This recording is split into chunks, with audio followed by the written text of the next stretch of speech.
Para sa unang bugso ng ating balitaan, may susunod na hakbang ng aabangan ng taong bayan sa issue ng nadiskubring blank line items sa BICAM report ng 2025 National Budget.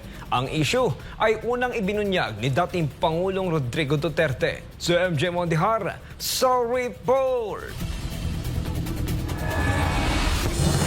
Sa kanyang 15 taong karanasan bilang kongresista, ngayon daw nakakita si Davao City Representative Isidro Ungab ng ganitong sistema sa Bicameral Conference Committee. Ang tinutukoy niya ay ang mga blankong line items sa BICAM report ng 2025 National Budget na anyay labag sa batas. Partikular dito ay ang missing budget amount sa Department of Agriculture at ang program funds na anyay bilyones ang halaga. Actually, all in all, there are 13 pages, total of 28 blank items, which will amount to billions of pesos. Ang tanong kung bakit ito napirmahan... Ani Congressman Ungab, dapat walang blanko at kumpleto ang line item sa BICAM report dahil ito ay pipirmahan ng Presidente. Pagdating sa lamesa ng Pangulo, iginit ng two-time Appropriations Committee Chairman na hindi na maaaring puna ng mga blankong line items dahil hindi ito prerogative ng Pangulo. Sa ilalim ng presidential veto, maaari lamang magbawas at hindi maaaring magdagdag ng pondo ang punong ehekutibo. Kaya ni Ungab, defective ang 2025 BICAM report.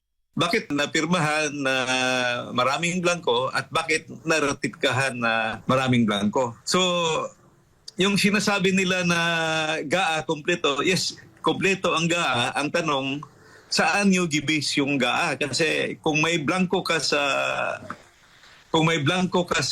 BICAM report, paano nagiging may figures na doon sa GAA? Nauna nang tinawag ni Pangulong Marcos Jr. si dating Presidente Rodrigo Duterte na sinungaling na siya nagsiwalat sa issue ng 2025 BICAM report. Pero ani Ungab, iba ang GAA o ang General Appropriations Act o yung batas na naglalaban sa national budget ngayong taon at iba rin ang BICAM report na hindi naman batas. Sa ani Ungab, dudulog siya sa Korte Suprema para questionin ang issue kasama ang iba pang mga grupo. Gate niya, hindi na tama ang ginagawa sa BICAM at palala ito ng palala kada taon.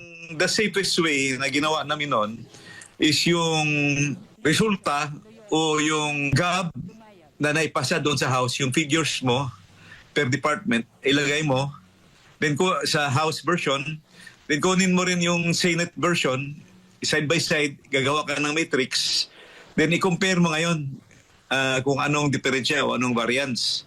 So diyan na kayo mag-start ng inyong reconciliation. So ang nangyari kasi ngayon, totally third chamber yung one eh.